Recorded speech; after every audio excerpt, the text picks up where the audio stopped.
Oke, jadi di sini gue mau sharing aja gimana cara nabung yang efektif versi gue.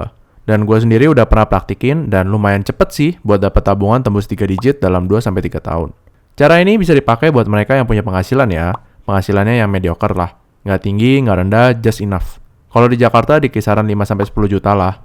Dan juga buat orang-orang yang nggak ada kondisi khusus ya. Kayak misalnya jadi sandwich generation dan lain-lain. Kalau ada situasi khusus dan emang mau dibahas, gue bakal bahas di video terpisah aja ya. Disclaimer, kalau tentunya ini bukan saran finansial. Channel ini bukan channel finansial dan kalau misalnya ada kerjaan BAS 2024, kabarin ya. Dan nggak ada yang maksa juga buat nabung. Semua kembali di tangan dan pilihan masing-masing. Setiap orang punya tanggung jawab akan dirinya masing-masing. Jadi kita mulai aja ya videonya. Hal pertama yang harus dilakukan sebelum nabung adalah penentuan alasan kenapa kita harus nabung. Mau udah pakai metode 50-30-20 atau metode lainnya, kalau emang nggak niat ya nggak akan bisa nabung maksimal. Sama kayak program diet. Mau pakai diet keto, diet OCD, atau diet lainnya, kalau emang mentalnya belum mau buat kurus dan sehat, percuma sih pada akhirnya. Makanya mental menurut gue jauh lebih penting daripada cara atau metode. Dan cara terbaik buat mempersiapkan mental adalah punya tujuan. Dan kita harus bergantung pada tujuan ini. Nggak boleh di tengah jalan berubah. Kecuali emang kalau ada kejadian yang luar biasa ya, kayak misalnya kita jatuh sakit atau ada keluarga yang jatuh sakit. Dan tujuan ini harus muncul dari diri sendiri. Dari internal, bukan eksternal. Misalnya, nabung bukan karena disindir sama ortu pas pulang lebaran atau pas kawinan sepupu. Disinggung, itu anak tante X udah punya mobil sendiri loh, kamu kapan? Gitu. Menurut gue sih lebih baik dan akan lebih sustainable kalau niat dan motivasi nabung muncul dari diri sendiri, terlepas dari orang lain mau ngomong apa. Karena kalau misalnya diikutin, omongan emak-emak mah nggak akan ada habisnya. Habis mobil, tandanya rumah. Habis rumah, tandanya kapan diumrohin. Terus aja, nggak bakal ada habisnya. Kalau nggak punya tujuan, biasanya tabungannya akan kepake di tengah jalan. Entah buat traveling keliling Eropa, buat event handshake, buat open BO, atau buat beli Gundam. Gak apa-apa sih kalau emang tujuan nabung buat dialokasiin ke sana, tapi kalau enggak, kan berarti sudah melenceng dari tujuan awalnya. Menurut gue sih, lebih enak hura-hura kalau misalnya udah ada keberlanjutan dari aset kita sendiri. Jadi kalau misalnya mau beli apa-apa, kita nggak ada merasa bersalah. Jadinya lebih lepas aja dan bertanggung jawab. Buat gue pribadi sih, gue nganggep nabung itu bukan buat kaya, tapi buat seru aja. Makanya gue nganggep kayak main game. Jadi tujuannya kayak ada yang diraih, kayak nyelesain quest di game. Jadinya nggak begitu banyak pressure buat nabung, alhasil tabungannya malah lebih cepat kekumpul. Kalau dulu sih, tujuan gue buat nabung waktu belum tahu apa yang mau gue lakuin, akhirnya gue lebih set goal buat nyentuh duit 100 juta dulu. Gimana sih rasanya punya duit 100 juta? Itu aja dulu. Kalau udah nyampe tabungan 100 juta, di titik itu kita udah terbiasa buat nabung, jadi nanti ke depannya bakal otomatis aja. Nah, kalau misalnya kita udah set tujuan, hal kedua yang harus ditentuin adalah mindset. Mindset kalau misalnya nggak masalah hidup sederhana dari bulan ke bulan tanpa banyak keinginan ini itu. Atau bahasa ala-ala financial planner-nya, ya pisahin need sama want. Tapi menurut gua, mindset ini lebih daripada sekedar pisahin apa yang kita inginkan dan apa yang kita butuhkan. Tapi bagaimana kesederhanaan itu menjadi bagian dari gaya hidup kita. Bahwa hidup yang kita dambakan adalah hidup yang berkecukupan, bukanlah hidup yang bergelimang. Jadi, kita harus menyadari dan mengilhami bahwa hidup ini adalah nestapa tiada berujung. Maka dengan begitulah, kita menyadari bahwa ketika hidup tidak ada yang enak, maka kehidupan sederhana pun akan menjadi hal yang biasa saja, bukanlah sebuah beban. Di sini, gue terbantu dengan terbiasa dari pendidikan orang tua yang frugal. Atau bisa dibilang pelit ya sebenarnya. Jadi bahkan gue jarang banget jalan-jalan atau traveling. Ke mall aja jarang banget. Tapi sebagai gantinya, gue punya PlayStation di rumah. Jadi kalau misalnya gue bosan, ya gue main PlayStation aja. Yang nggak ngeluarin uang lebih banyak daripada traveling per bulan atau per tahun. Jadi bukan berarti kita nggak ngeluarin uang buat want. Tapi pastikan kalau want itu memberikan added value ke kita yang sangat besar daripada sekedar hura-hura. Ketika ditanya, apakah gue nggak ingin traveling? Mungkin pengen ya. Tapi gue punya prioritas, kenapa akhirnya gue nggak alokasiin uang kegiatan yang gue rasa masih bisa ditunda atau belum perlu. Makanya inilah pentingnya kita set tujuan untuk nabung. Kalau enggak, kita gampang banget kena godaan ini itu di tengah jalan. Hal ketiga yang dilakuin adalah tentukan pengeluaran. Pengeluaran yang gue buat itu terlepas dari penghasilan gue berapa ya. Tapi gue lebih fokus sama berapa banyak uang yang gue butuhin buat bertahan hidup dalam sebulan. Dan pengeluaran ini emang harus dipres sampai ke titik cukup dan layak. Jadi nggak perlu sampai maksa pengeluarannya dikit banget juga. Sampai kitanya capek sendiri atau di bawah garis kemiskinan. Pengeluaran paling banyak biasanya jatuh ke akomodasi. Dan paling lumrah adalah biaya ngekos. Biasanya ngekos sendiri itu bisa nyita 50% dari total penghasilan.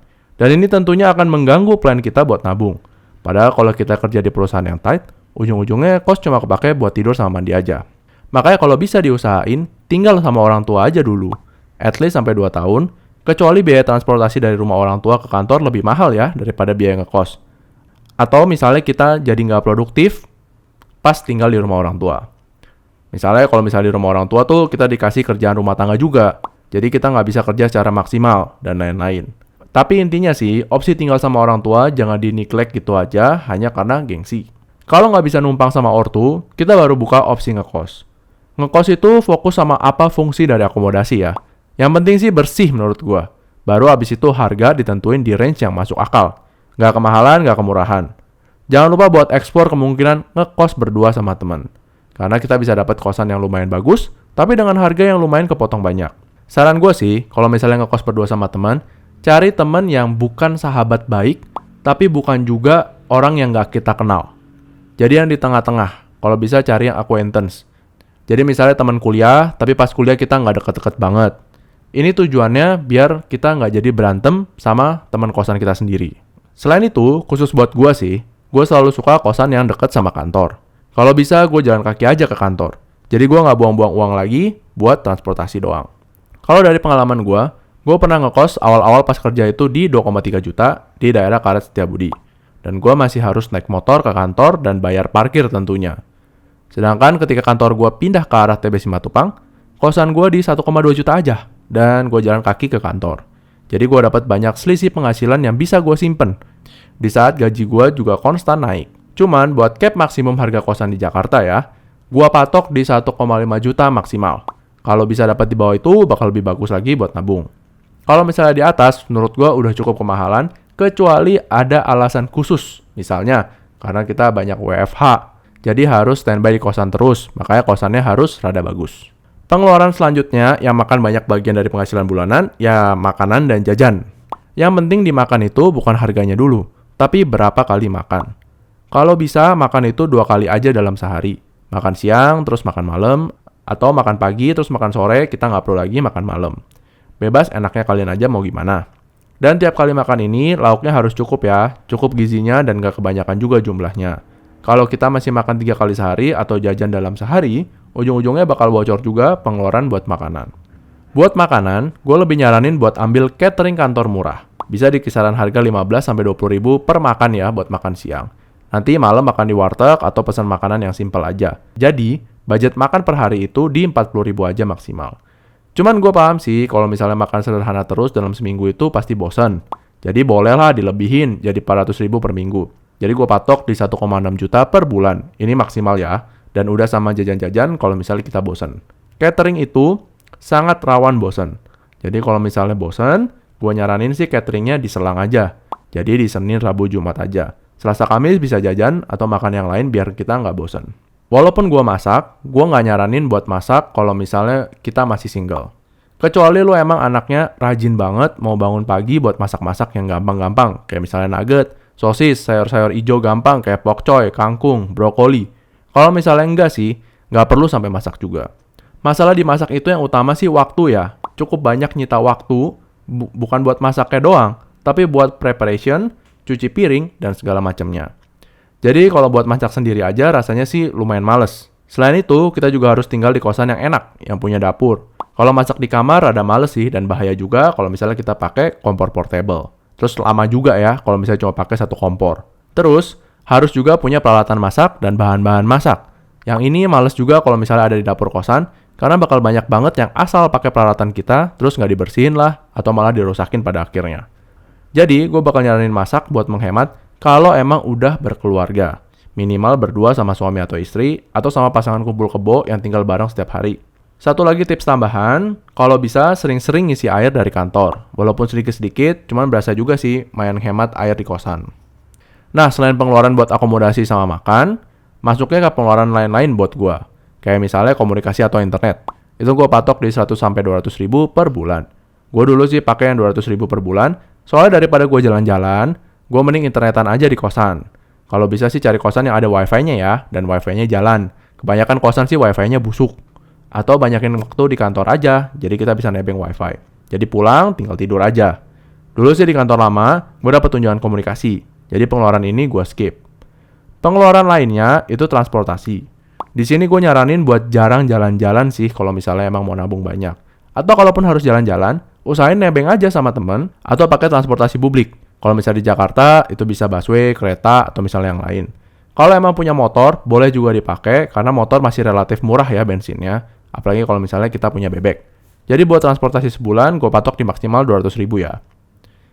Nah, jadi total pengeluaran bulanan yang layak menurut gue di Jakarta adalah buat akomodasi di 1,5 juta rupiah, makan dan jajan di 1,6 juta rupiah per bulan, komunikasi di 200.000 per bulan, dan transportasi di 200.000 aja per bulan.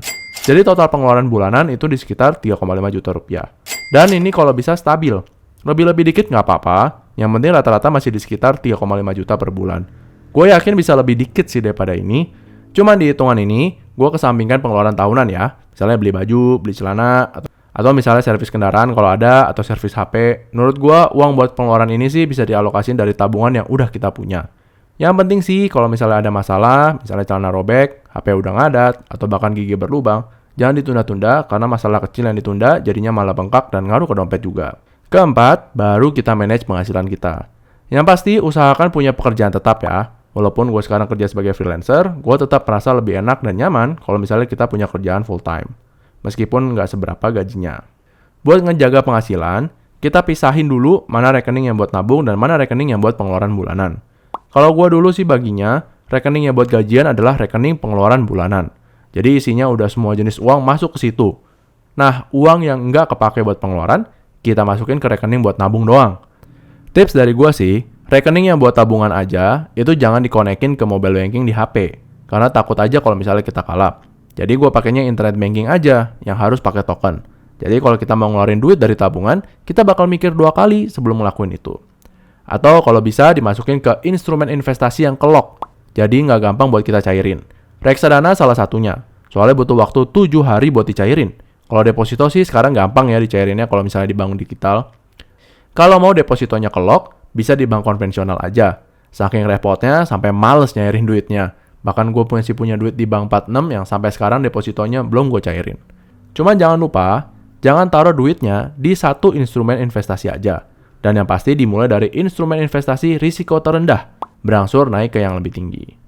Kayak yang pernah gue jelasin di video gue tentang strategi finansial buat gaji UMR, gue lebih nyaranin untuk maksimalin kenaikan jenjang karir atau kalau mau nambah penghasilan dengan cepat dan pasti, ambil lemburan aja di kantor. Lumayan loh bisa dapat 20-30% tambahan dari kantor kalau emang mengenal sistem lembur ya. Dan ini kalau dihitung per tahun bisa lumayan berasa ke tabungan. Sekaligus naikin KPI kita juga kan, daripada ngegabut mainan game online doang, mendingan main game online sambil dibayar lembur. Selain dari lembur, maksimalkan banget fasilitas yang bisa didapat dari kantor. Misalnya tunjangan, entah dalam bentuk apapun, mau tetap atau tidak tetap, usahain ngejar insentif per bulan kalau misalnya disediakan sama kantor. Selalu gunakan asuransi kantor untuk pengobatan dan jangan lupa ada penggantian uang cuti tahunan per tahun ya. Jadi gue sih jarang cuti, tapi cutinya gue uangin aja kalau emang memungkinkan. Dan kalau misalnya ada fasilitas KPR atau fasilitas KTA dari kantor, jika emang diperlukan, boleh banget dipakai.